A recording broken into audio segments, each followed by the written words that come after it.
మరి మొత్తం మీద సార్ అంత బిజీ నటనా జీవితం నుంచి మీరు రంగస్థలంతో పాటు మీకు రేడియో అనుభవం ఉంది. అన్ని పాత్రలు వేసిన తర్వాత ఇప్పుడు మీకు నటనకి దూరంగా ఉండడం అన్నది కొంత బాధ కలిగిస్తోందా, లేక హాయిగా జీవితం ఇలా బాగుందనిపిస్తోందా? ఇప్పుడు బాధ కదండి. అంటే తోచదు ఫస్ట్ పాయింట్. రోజు 100-150 మంది మధ్యలో యాక్ట్ చేయడం కదా. ఇప్పుడు ఏంటంటే ఒంటరిగా ఇంటి దగ్గర కూర్చోవడం, నేను మా ఆవిడే లేకపోతే మా కోడలు మా మనవాళ్ళు ఏదైనా కాలేజీ నుంచి వస్తే వాళ్ళతో ఒక 5 నిమిషాలు మాట్లాడటం. పుట్టేప్పుడు అంతా ఇట్లా కూర్చోవడమే కదా. ఇక్కడో ఆ ఇంట్లోనో లేకపోతే ఎక్కడో అక్కడ ఫోటోలు చూసుకుంటే అవి చూసుకుంటే అంతే. ఇక బోర్ కాదు, పిచ్చెక్కిపోతుంది. అవును. అంటే నాకు అప్పుడప్పుడు అనిపిస్తుంది, నేను జీవితంలో 2 బాగా కోల్పోయాను.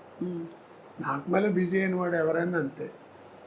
ఒకటి ఏంటంటే ఫ్యామిలీ లైఫ్, పిల్లలు ఆ ఎంజాయ్మెంట్, వాళ్ళని చదివించుకోవడం చేయటం, వాళ్ళతో తిరగడం, కాస్త షాపింగ్ ఇప్పుడు బట్టలు కొనడం, ఇవన్నీ అవన్నీ పోయినాయి, అసలు దూరం అయిపోయాను. 2 జనరల్ నాలెడ్జ్. అవును. ఎంతసేపు ఆ కెమెరా యాక్షన్ ఇవే తప్ప ప్రపంచం బయట ఏం జరుగుతుందో కూడా తెలియదు. అవన్నీ పికప్ అవ్వాలంటే చాలా కష్టం.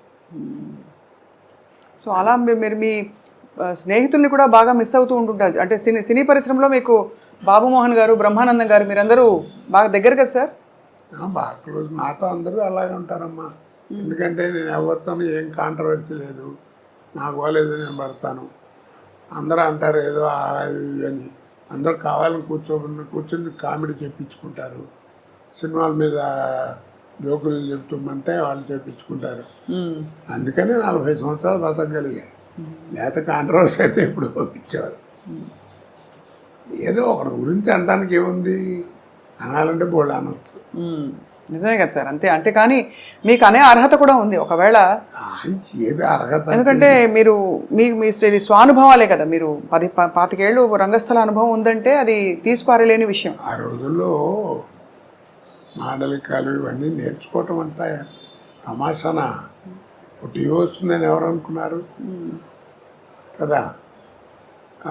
నాటకాలు మొట్టమొదటి అసలు రేడియో లేని మనం లేము. అవును. అసలు రేడియో దగ్గర ఏంటంటే వాయిస్ని ఎలా ఉపయోగించుకోవాలి, మైక్ని ఎలా వాడుకోవాలి, ఎక్కడ ఒత్తు, ఎక్కడ కామా, ఎక్కడ ఫుల్ స్టాప్, ఇవన్నీ నేర్చుకుంది రేడియో దగ్గరే కదా. అవును. భాష. కాబట్టి అక్కడ అది పునాది రాయి. తర్వాత ఈరోజు పురోగతికి అదే పునాది రాయి. తర్వాత టీవీ వచ్చేవాడికి ఏమైపోయిందంటే మాకే థ్రిల్, నాకే. ప్రతివాడు ఫీల్ అవుతారు అది నటుడు. ఎందుకంటే నాటకాలు అంటే ఫోటోలు ఉంటాయి, ఇలా పెట్టిన ఒక యాక్షన్ ఫోటో ఉంటుంది, అలా ఉంటే అలా ఉంటుంది స్టడీగా. కానీ మనం నడిస్తే ఎట్లా ఉంటాం, మాట్లాడితే ఎట్లా ఉంటాం, అది ఎవరికి తెలియదు. మొట్టమొదటి నేను ఫీల్ అయింది నా లైఫ్లో, నేను ఎక్స్ప్లెయిన్ చేయలేను థ్రిల్ ఏంటంటే 2 నిమిషాలు.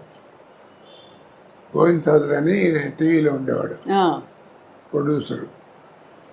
ఆయన రికార్డ్ చేసి ఫస్ట్ డే పండగ వచ్చింది నాటిక.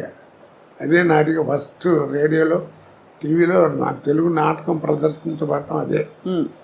ఆ రికార్డ్ చేసి రే ఒకసారి చూసుకోండి వస్తుంది ఇప్పుడు అని చూపిస్తున్నాను చూపించాడు. పెద్ద యాంగ్షస్ ఏంటంటే నా బొమ్మ ఎప్పుడు వస్తే ఎప్పుడు వస్తాను.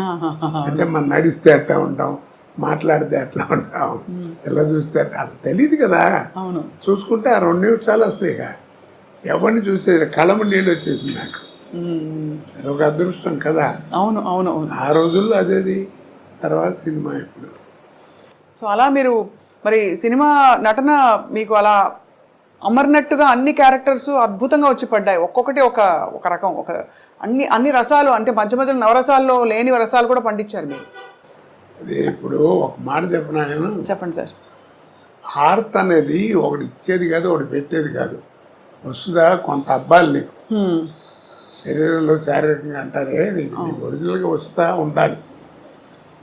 కోట శ్రీనివాసరావు ఇప్పుడు ఇవన్నీ చూశారు, ఒకసారి దివే అన్ని ఫోటోలు. ఇప్పుడు ఇవన్నీ చూస్తే ఏమవుతుంది, మీకు ఆశ్చర్యం వేస్తుంది ఎలా చేశాడు ఏంటి. అవును, చాలా సార్. ఇన్ని పాత్రలు, పద్మశ్రీ దాకా ఇవన్నీ. దీనికి ఒకటి చక్కగా చెప్తాను. నీకు పెద్ద గుమ్మడికాయ అంత టాలెంట్ ఉంటే కుదరదు, అర్థమైందా? పెద్ద గుమ్మడికాయ అంత టాలెంట్ నా దగ్గర ఉంటే కుదరదు. ఆవగిందంత అదృష్టం కూడా ఉంది. అది అవునవునవును, ఆ రెండు కలిసి వచ్చిన వాడే కోట శ్రీనివాసరావు అంటే. అద్భుతం.